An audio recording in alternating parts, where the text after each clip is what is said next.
Halo teman-teman semua, jumpa lagi di channel saya, channel Rayu Desain.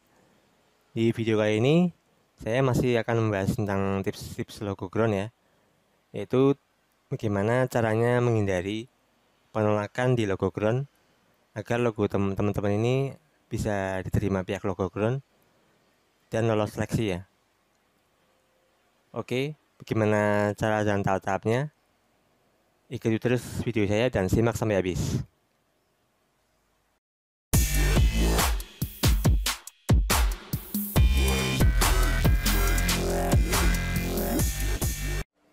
Oke, sebelum saya ke pembahasan lebih lanjut, buat teman-teman yang baru kenal channel ini dan baru tahu channel ini, silakan untuk klik tombol subscribe-nya yang berada di pojok kanan bawah, tombol merah. Dan jangan lupa juga nyalain belnya sekalian, biar kamu segera dikabari apabila ada update video terbaru. Oke teman-teman, kita langsung mulai ya tutorialnya.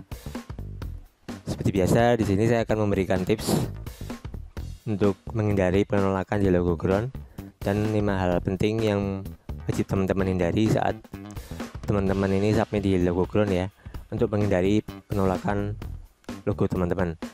Nah, seperti biasa, pertama kita buka logo ground ya, kita klik browser dulu. Nah, di sini saya sudah menyiapkan halaman logo groundnya, saya sudah buka. Buat teman-teman kalau misalkan belum login, nggak masalah, teman-teman nggak perlu login, karena saya di sini cuma mau mengasih tutorial tentang 5 hal yang menjadi penyebab teman-teman ini ditolak dan bagaimana solusinya. Oke teman-teman, di sini sudah ada di depan halaman muka logo ground ya, halaman depan, halaman home. Silakan teman-teman geser ke bawah scrollnya seperti ini. Nah, di bagian sini ya, teman-teman tinggal pilih yang getting your logo approved yang di bagian bawah sini. Nah, di sini adalah ada tulisan how to get logo approved on logo ground, bagaimana agar logo teman-teman ini bisa diterima dan cara menghindari kesalahan di logo ground, cara submit yang benar agar logo-logo teman-teman ini bisa segera dijual di situs ini ya. Oke, yang pertama ini ada basic requirement. Sebenarnya di sini sudah ada step-stepnya ya, teman-teman tinggal baca.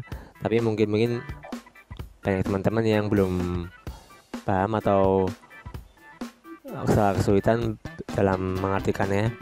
Nah, di sini saya coba artikan 5 halnya ya, 5 hal saja, mungkin tidak semua. Nah, di sini adalah 5 basic atau requirement atau 5 hal penting yang sering menjadi kendala logo teman-teman ini ditolak di logo ground. Yang pertama ada ini nih, logo. Misalkan teman-teman buat logo seperti ini. Nah, ini M-nya seperti ini ya, teman-teman ya. Oh, ini ada yang salah, ini centang ini berarti logonya jangan buat yang seperti ini. Salah, ini salah, ini salah. Nah, kalau gini garisnya ini antara M-nya ini nyambung, nggak nyambung nih. Nah, maksudnya bukan nggak nyambung ya, ya maksudnya nggak crop lah, nggak cocok. Kalau di sini kan garisnya nanggung nih teman-teman, nggak sampai ke bawah.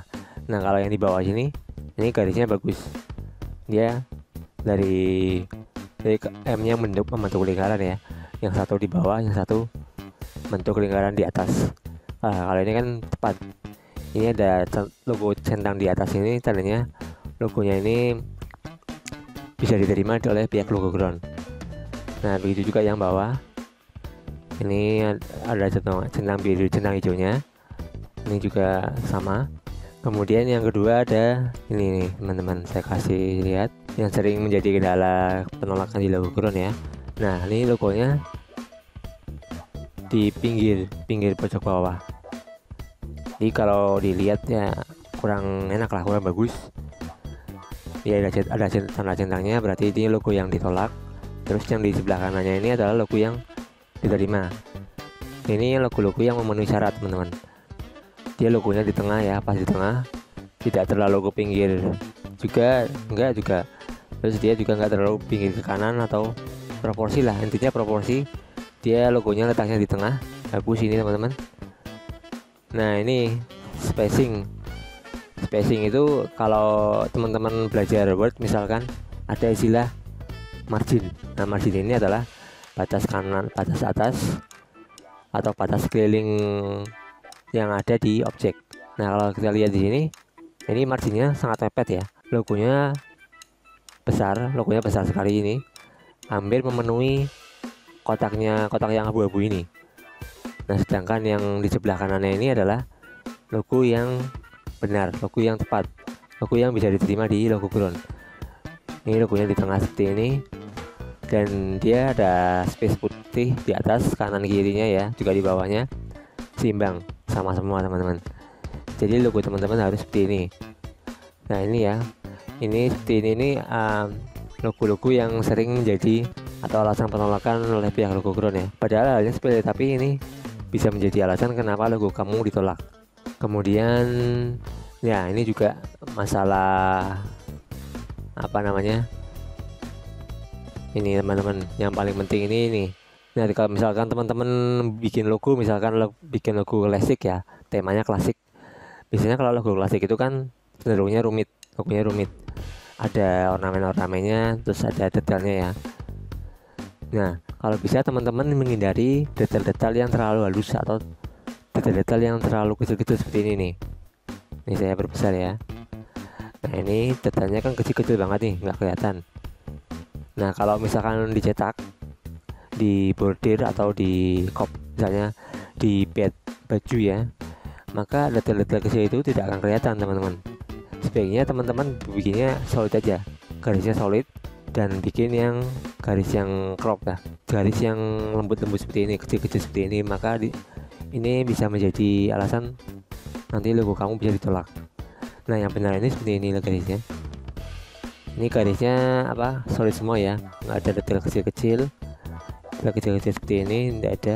Nah ini logo yang diterima teman-teman, contohnya seperti ini. Kemudian ada poin penting lagi, poin yang berikutnya ya. Nah ini JPEG compression, ini masalah yang cukup perlu diperhatikan oleh buat teman-teman ya. Nah misalkan teman-teman bikin ukurannya 600 x 400 pixel ya di logonya, misalkan di JPEG-nya itu di JPEG di teman-teman bikin di EPS-nya logonya seperti ini, dia kan nggak pecah. Nah ini begitu teman-teman ekspor ke JPEG atau PNG, hasilnya pecah seperti ini. Nah ini tidak boleh teman-teman, antara kualitas EPS dan file JPEG-nya itu harus sama. Kalau JPEG IPS-nya ini gambarnya jelas atau gambarnya detail dan tidak blur, maka JPEG-nya juga harus mengikuti seperti itu. Karena kadang seperti ini teman-teman, kemarin itu saya pernah upload logo di logo ground, tapi ditolak, pernah ditolak ya, karena kualitas JPEG dan EPS-nya itu nggak sama. Lalu saya coba upload lagi, nah akhirnya sama dan akhirnya diterima teman-teman. Nah itu adalah alasan-alasan yang wajib teman-teman ketahui ya, untuk menghindari penolakan yang ada di logo ground. Oh ya, kemudian ini bisa ada satu lagi ya teman-teman, background. Nah background ini cukup mungkin masalah yang sepele, tapi bisa menjadi alasan karena kenapa logo teman-teman itu ditolak. Nah di sini kalau kita lihat contohnya, dia ada logo ya, bentuknya seperti ini kayak huruf S, lalu di belakangnya ini ada logo lagi, kopian dari logo yang asli, dikopi ke belakang terus dikasih transparansi. Ini ada agak-agak seperti bayangan gitu ya logonya, backgroundnya. Nah ini logo yang salah teman-teman, yang di bawahnya juga salah juga, ini ada channel centang ya.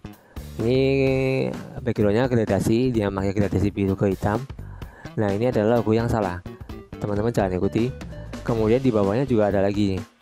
Nah kalau ini logo yang betul, dia belakangnya ini backgroundnya solid, tidak ada background sama sekali, dan tidak ada warna gradasi atau warna solid, dia cuma hitam polos saja. Jadi kalau misalkan teman-teman mau bikin backgroundnya ini putih, ya putih aja. Kalau misalkan teman-teman bikin backgroundnya hitam, ya hitam aja. Langsung nggak usah pakai background yang terlalu rumit seperti ini, misalkan ada bayangan terus ada gradasi ini, itu bisa menjadi penyebab logo-logo teman ini ditolak ya. Lalu copyright infringement, misalkan ini ya teman-teman ya, copyright ini ya mungkin ini juga bisa menjadi penyebab kenapa logo-logo teman-teman ditolak.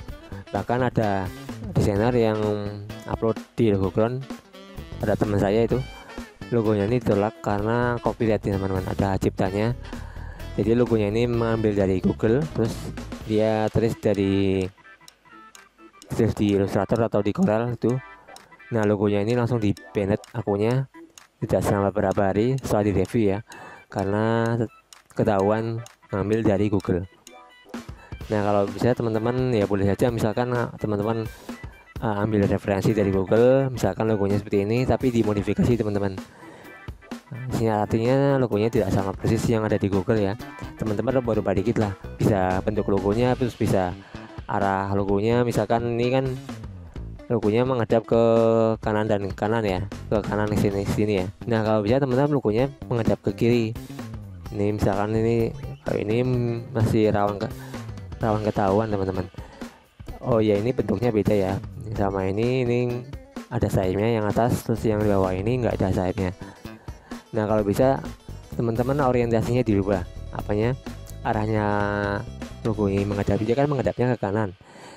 Kalau bisa teman-teman buatnya versi lain lagi, dia menghadap ke kiri seperti itu teman-teman. Jadi dimodifikasi dan jangan sangat persis lah, karena sangat persis ini lawan di banned dan logo-logo teman-teman itu bisa ditolak di Logoground teman-teman. Oke, mungkin itu saja penjelasan dari saya tentang 5 hal penting yang bisa wajib teman-teman hindari biar logo teman-teman ini diterima di Logoground ya. Nah buat teman-teman yang masih kebingungan dan logonya masih ada yang ditolak, silakan teman-teman komen di bawah, jangan ragu lagi ya untuk komen di bawah, nanti saya pasti akan bantu jawab satu persatu pertanyaan dari teman-teman ya. Dan yang terpenting dari Logoground ini adalah teman-teman baca saja penjelasan saya tadi, misalkan ada yang kurang jelas teman-teman tinggal back ya. Oke teman-teman, cukup sekian saja penjelasan dari saya. Ada kesalahan atau ada yang kurang jelas silahkan ditanyakan di kolom komentar, nanti pasti saya bantu jawab. Sampai jumpa lagi di video berikutnya. Assalamualaikum warahmatullahi wabarakatuh.